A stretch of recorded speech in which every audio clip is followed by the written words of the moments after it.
testify before Congress as we continue on the BP issue. Covering BP's massive oil spill disaster has been a challenge for journalists given the numerous restrictions placed by BP and, in many cases, law enforcement and federal officials. But reporting on the spill and cleanup efforts has just gotten harder. Last week, the Coast Guard put new restrictions in place across the Gulf Coast that prevent the public, including photographers and reporters covering the BP oil spill, from coming within 65 feet of any response vessels or booms on water or on beaches. According to a news release from the Unified Command, violation of the safety zone rules can result in a penalty of up to $40,000 and could be classified as a felony, which carries 1 to 5 years in prison, a Class D felony. Appearing at a White House news conference, Admiral Thad Allen defended the new rule. It's not unusual at all for the Coast Guard to establish either safety or security zones around any number of facilities or activities for public safety and for the safety of the equipment itself. We would do this for marine events, fireworks demonstrations, cruise ships going in and out of port. Right, but we're so far into this disaster now, and why do it now, and why the new? I actually had some personal complaints from some county commissioners in Florida and some other local mayors that thought that there was a chance that somebody would get hurt or they would have a problem with the boom itself. Had not presented itself before, but once presented with it, logical thing to do. The new restriction has incensed journalists trying to report from the Gulf who would now need special permission to get within 65 feet of the beaches or the booms. This is CNN's Anderson Cooper reacting to the latest barrier imposed on the media. Keeping prying eyes out of marshes, away from booms, off the beaches is now government policy. When asked why now, after all this time, Thad Allen said he'd gotten some complaints from local officials worried people might get hurt. Now, we don't know who these officials are. We'd like to, but transparency is apparently not a high priority with Thad Allen either these days. Maybe he's accurate, and some officials are concerned, and that's their right. But we've heard far more from local officials about not being able to get a straight story from the government or BP. I've met countless local officials desperate for pictures to be taken and stories written about what is happening in their communities. We're not the enemy here. Those of us down here trying to accurately show what is happening, we are not the enemy. I've not heard about any journalist who's disrupted relief efforts. No journalist wants to be seen as having slowed down the cleanup or made things worse. If a Coast Guard official asked me to move, I'd move. But to create a blanket rule that everyone has to stay 65 feet away from boom and boats, that doesn't sound like transparency. Frankly, it's a lot like in Katrina when they tried to make it impossible to see recovery efforts of people who died in their homes. If we can't show what is happening, warts and all, no one will see what's happening. And that makes it very easy to hide failure and hide incompetence, and makes it very hard to highlight the hard work of cleanup crews and the Coast Guard. We are not the enemy here. CNN's Anderson Cooper reacting to the Coast Guard's new rule preventing journalists from getting close to the oil-covered beaches. Well, last night, Democracy Now!'s Anjali Kamat reached another journalist who's been reporting from the Gulf for the past weeks, Mac McClellan of Mother Jones magazine. This was her response to the new rule. Well, it's obviously a complete reversal from everything that the Coast Guard has been telling us so far, right? That it's total transparency, media can go wherever they want. That was already not true, obviously, as everyone who's here on the ground has been experiencing. But it's also strange that they're saying that the reason they had to implement this rule is because local authorities are saying that they wanted it. And local authorities down here are denying that wildly. They're saying they didn't have anything to do with it. They don't know who said it. It certainly wasn't them.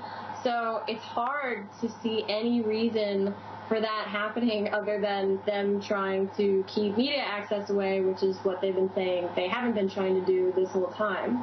Mac, you were one of the first reporters to sound the alarm about the restrictions on the press trying to report on the oil spill disaster. Describe some of the incidents you've seen and the level of cooperation between BP and local and federal law enforcement officials, even before this new ruling by the Coast Guard.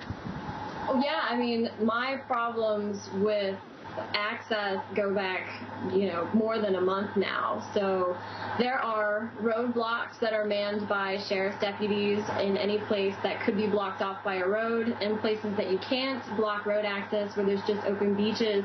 There are private security contractors telling people that they have to leave. There are cleanup workers who are stationed and telling people they can't go through. I have been kicked off several public beaches and wildlife reserves. I have been told by plenty of sheriff's deputies that they're just doing their job and that they don't have any control over it because BP is mandating that they're supposed to keep people away. So there's no lack of incidents. Even on video, there was a local reporter down here who went down to Grand Isle, and there were private security contractors telling him that he wasn't allowed on this beach and that he wasn't allowed to talk to anyone on this beach, which, of course, the ACLU and plenty of other people have pointed out is a violation of First Amendment rights. But no amount of lip service that the Obama administration or the Coast Guard was paying to this issue of access was making any difference.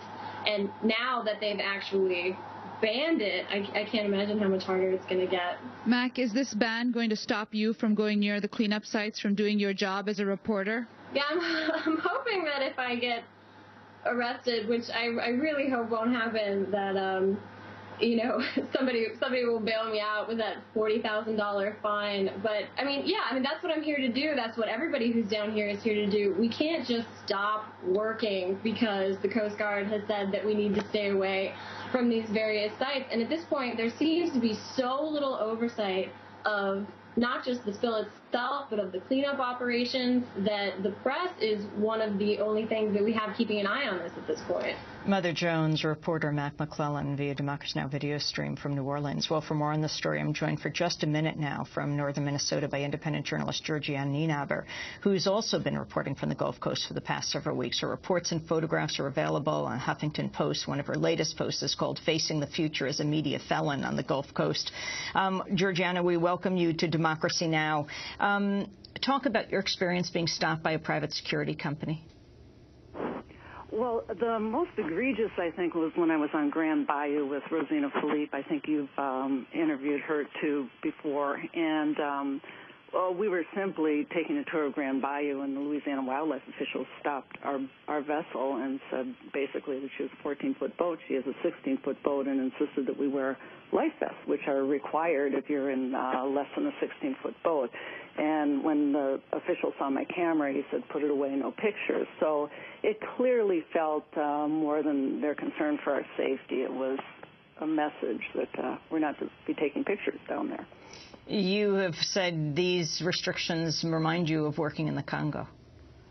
Absolutely. I find myself, before I plan to go back down to the Delta, thinking, how am I going to get access to places? How am I going to hide my camera? How am I going to hide my film? What will I do if somebody demands that I open my camera? And I've never, working in this country, had that feeling, and it's really a terrible feeling, I'll tell you that. Georgianne Nienaber, I want to thank you for being with us. We're going to continue to pursue this line in the next few days, looking at the crackdown on journalists in the Gulf. Thank you very much for being with us. My column this week is Let the Information Flow as Easily as the Oil. This is Democracy Now!, democracynow.org, The War and Peace Report. We'll be back in a minute.